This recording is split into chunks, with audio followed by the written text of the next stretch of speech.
엄마는 왜 그렇게 참견이 많아? 30년을 키운 딸이 한 말입니다.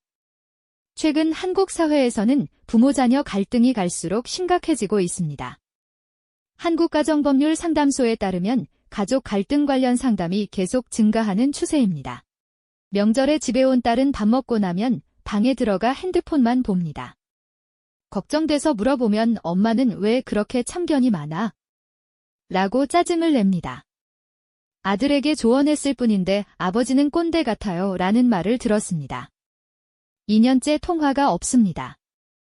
평생 키우고 희생했는데 내가 키운 자식이 왜 이럴까요? 오늘은 두 중년 부모의 이야기를 통해 보이지 않는 벽이 어떻게 생기는지 들여다보겠습니다. 박미영 씨 이야기. 55살 이미영 씨는 딸 수진이를 30년 동안 키웠습니다. 수진이가 어렸을 때 미영 씨는 새벽 5시에 일어나 도시락을 쌌습니다. 학원비를 벌기 위해 두 곳에서 일했습니다. 수진이가 대학 갈 때까지 미영 씨는 단 하루도 쉬지 않았습니다. 엄마, 나 서울대 갔어. 수진이가 합격 통지서를 들고 왔을 때 미영 씨는 눈물을 흘렸습니다. 고생이 헛되지 않았다는 생각에 가슴이 벅찼습니다. 수진이는 졸업 후 좋은 직장에 들어갔고 3년 전에 결혼했습니다. 미영 씨는 수진이가 결혼하면 더 자주 연락이 올 거라고 생각했습니다. 하지만 결혼 후 수진이는 더 바빠졌습니다. 엄마, 미안해. 요즘 너무 바빠. 나중에 연락할게. 전화를 걸면 이런 말만 듣습니다. 한 달에 한 번 통화하는 것도 힘듭니다. 지난 명절, 수진이가 남편과 함께 집에 왔습니다. 미영 씨는 일주일 전부터 준비했습니다. 딸이 좋아하는 음식을 5가지나 만들었습니다. 와, 엄마 이거 다 만들었어? 고마워. 수진이는 기뻐했습니다. 미영 씨는 뿌듯했습니다. 하지만 밥을 먹고 나자 수진이는 방에 들어갔습니다. 핸드폰을 보며 누군가와 문자를 주고받고 있었습니다. 수진아, 요즘 직장 어때? 응. 괜찮아. 남편은 잘 챙겨줘. 응, 요즘 얼굴이 좀 피곤해 보이는데 건강은 괜찮아. 엄마, 나 괜찮아. 걱정하지 마. 이 짧은 대답만 돌아왔습니다. 미영 씨는 더 물어보고 싶었습니다. 딸이 무슨 생각을 하는지, 무슨 고민이 있는지 알고 싶었습니다. 수진아, 혹시 애기는 생각 안 해? 엄마. 수진이가 눈을 부릅떴습니다. 왜 그래? 엄마가 손주 보고 싶은 게 이상해? 엄마, 그런 건 나랑 남편이 알아서 결정할 거야. 그래도 엄마는 걱정돼서. 엄마는 왜 그렇게 참견이 많아? 나 이제 30살이야. 내 인생은 내가 알아서 할게.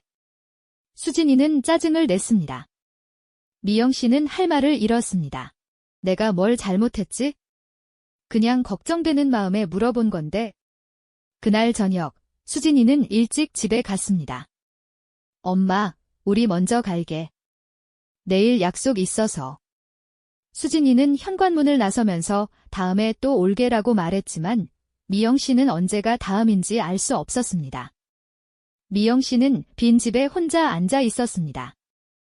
30년을 키웠는데 이제는 말도 제대로 못 건네네. 가슴이 답답했습니다. 왜 그럴까요? 김정태 씨 이야기. 60살 정태 씨는 아들 준혁이를 35년간 키웠습니다. 준혁이가 태어났을 때 정태 씨는 맹세했습니다. 이 아이만큼은 내가 겪은 어려움을 겪지 않게 하겠다. 정태 씨는 가난한 집에서 자라 고등학교를 겨우 졸업했습니다. 하지만 준혁이에게는 최고의 교육을 시켰습니다. 준혁이는 좋은 대학을 나왔고 대기업에 입사했습니다. 아버지, 감사해요. 아버지 덕분에 여기까지 왔어요. 준혁이의 말에 정태 씨는 가슴이 뿌듯했습니다. 그런데 2년 전 준혁이가 전화를 걸어왔습니다. 아버지, 저 회사 그만둘 생각이에요. 뭐? 왜? 제가 하고 싶은 일이 따로 있어요. 창업하려고요. 창업. 너 지금 안정적인 직장 다니잖아. 왜 그만둬? 정태 씨는 당황했습니다. 아버지, 저는 제 인생을 살고 싶어요. 내 인생을 산다고 회사를 그만둬? 창업이 얼마나 위험한지 알아? 정태 씨는 목소리를 높였습니다. 아버지, 전 아버지 말씀대로만 살 수 없어요. 내가 너보다 인생 경험이 많아. 내 경험상 창업은 위험해. 아버지는 제 입장을 이해 못하세요? 이해. 내가 너를 위해서 하는 말이야. 대화는 점점 격해졌습니다. 아버지는 꼰대 같아요. 제 말은 하나도 안 들으시잖아요. 준혁이가 전화를 끊었습니다. 그 후로 준혁이는 전화를 받지 않았습니다. 정태 씨는 몇 번이나 전화를 걸었지만 준혁이는 바쁘다는 문자만 보냈습니다. 명절에도 준혁이는 오지 않았습니다. 와이프 집에 가야 해서요. 어느새 2년이 지났습니다. 정태 씨는 준혁이의 SNS를 몰래 봅니다. 준혁이는 창업을 했습니다. 사무실 사진을 올렸습니다. 웃고 있는 사진도 있었습니다.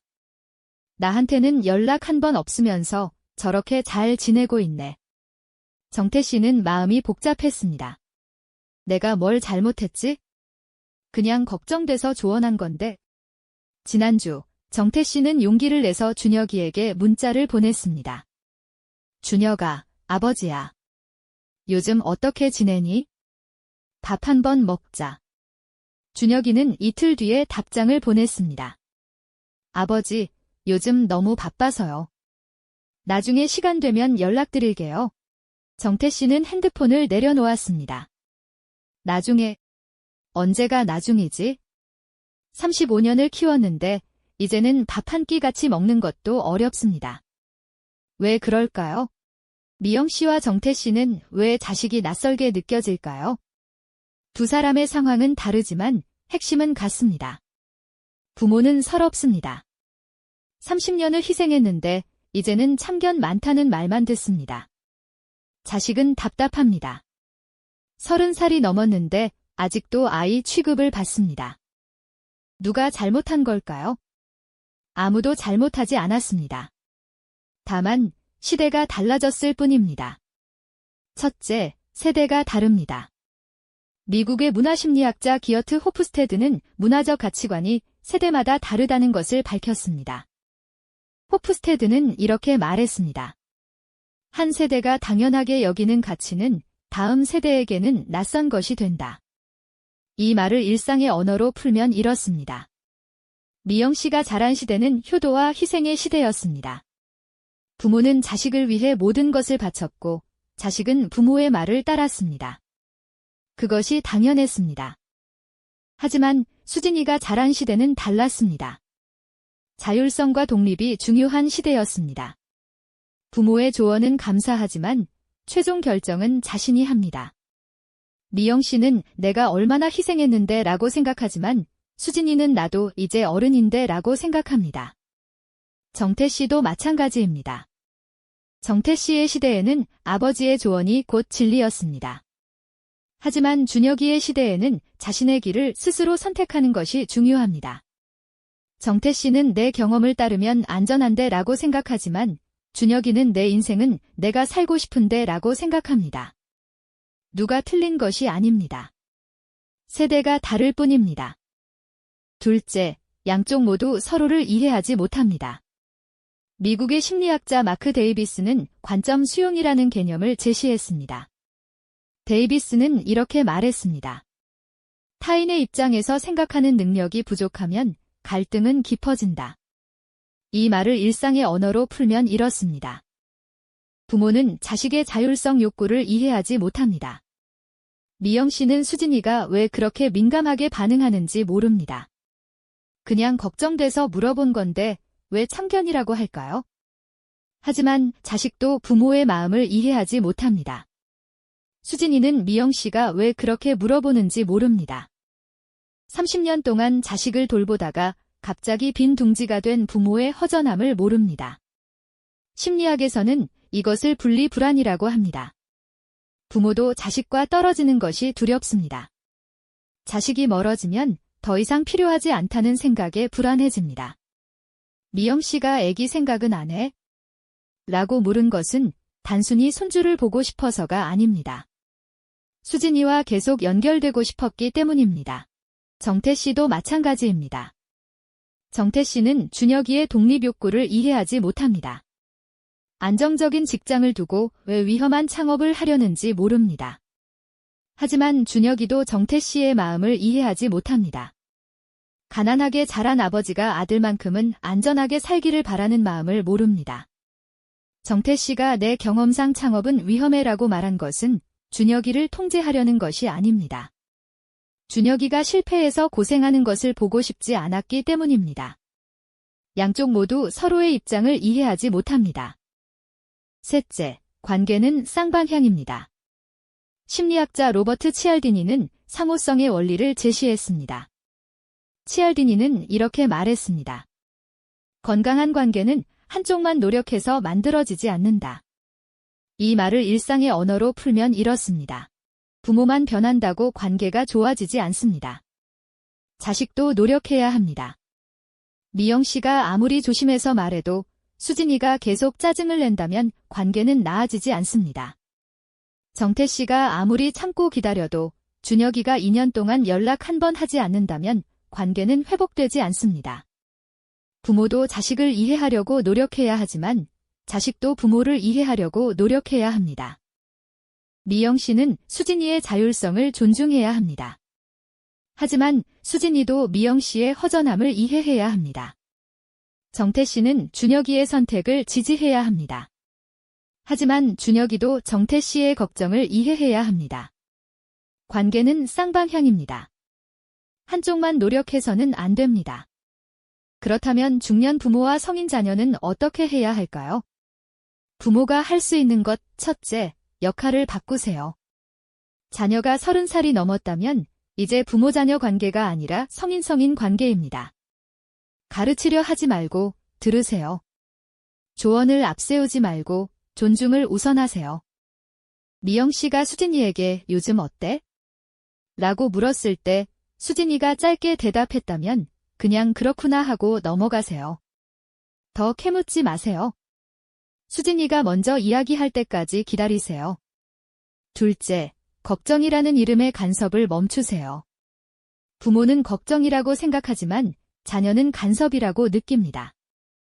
경계를 지키세요. 자녀의 삶은 자녀의 것입니다. 미영 씨가 수진이에게 애기 생각은 안 해? 라고 물었을 때 수진이는 자율성을 침해당했다고 느꼈습니다. 그 질문은 하지 마세요. 수진이가 먼저 이야기할 때까지 기다리세요. 셋째, 작은 연결을 유지하세요. 깊은 대화가 아니어도 괜찮습니다. 오늘 날씨 좋더라. 이거 내가 좋아했던 거지? 요즘 잘 지내? 작은 연결이 쌓여서 관계가 됩니다. 자식이 할 수 있는 것, 첫째, 부모의 마음을 이해하세요. 부모는 빈 둥지 증후군을 겪고 있습니다. 30년 동안 자녀를 돌보다가 갑자기 빈집에 혼자 남았습니다. 더 이상 필요하지 않다는 생각에 불안합니다. 수진이가 미영 씨에게 한 달에 한 번이라도 전화하세요. 그냥 안부만 물어도 됩니다. 엄마, 요즘 어떻게 지내세요? 그 한마디가 미영 씨에게는 큰 위로가 됩니다. 둘째, 부모의 걱정을 존중하세요. 부모의 조언이 간섭으로 느껴질 수 있습니다. 하지만 그 속에는 진짜 걱정이 있습니다. 준혁이가 정태 씨에게 전화하세요. 아버지, 창업이 쉽지 않지만 제가 선택한 길이니까 열심히 해볼게요. 가끔 조언이 필요하면 아버지께 여쭤볼게요. 그 말 한마디가 정태 씨에게는 큰 안심이 됩니다. 셋째, 짜증을 내지 마세요. 부모가 물어보는 것은 참견이 아니라 관심입니다. 짜증을 내면 부모는 상처를 받습니다. 그리고 그 상처는 오래 남습니다. 부드럽게 말하세요. 엄마, 그 부분은 제가 알아서 할게요. 아버지, 걱정해 주셔서 감사한데 저도 이제 어른이니까 제가 결정할게요. 부드러운 말투로 경계를 지키세요. 함께 할 수 있는 것, 첫째, 서로의 차이를 인정하세요. 세대가 다르면 생각도 다릅니다. 부모는 효도와 희생의 시대를 살았고 자녀는 자율과 독립의 시대를 삽니다. 누가 틀린 것이 아닙니다. 다를 뿐입니다. 둘째, 대화하세요. 대화가 없으면 관계도 없습니다. 미영 씨와 수진이가 명절에 한 번 만나서 밥만 먹고 헤어진다면 관계는 나아지지 않습니다. 정태 씨와 준혁이가 2년 동안 연락하지 않는다면 관계는 회복되지 않습니다. 작은 대화라도 하세요. 안부를 묻고 일상을 나누세요. 셋째, 서로를 존중하세요. 부모는 자녀의 자율성을 존중하고 자녀는 부모의 걱정을 존중하세요. 존중이 있어야 관계가 유지됩니다. 30년을 키웠는데 내가 키운 자식이 왜 이럴까요? 부모는 여전히 부모로 남고 싶어 하지만 자녀는 이미 성인이 되었습니다. 부모의 역할은 평생 변하지 않는 것이 아닙니다. 자녀가 자라면 부모도 변해야 합니다. 가르치는 사람에서 듣는 사람으로, 걱정하는 사람에서 존중하는 사람으로, 조언하는 사람에서 기다리는 사람으로. 하지만 자녀도 변해야 합니다. 부모의 마음을 이해하고 작은 연결을 유지하고 부드럽게 경계를 지켜야 합니다. 관계는 쌍방향입니다. 한쪽만 노력해서는 안 됩니다. 자녀와의 거리가 느껴진다면 그것은 자녀가 떠난 것이 아닙니다. 양쪽 모두가 서로를 이해하지 못했기 때문입니다. 오늘 자녀에게 전화하세요. 조언하지 말고 그냥 물어보세요. 요즘 어때? 그리고 들으세요. 자녀도 부모에게 전화하세요. 짜증내지 말고 그냥 안부를 물으세요. 엄마, 아빠, 요즘 어떻게 지내세요? 그리고 들으세요. 그것이 새로운 관계의 시작입니다.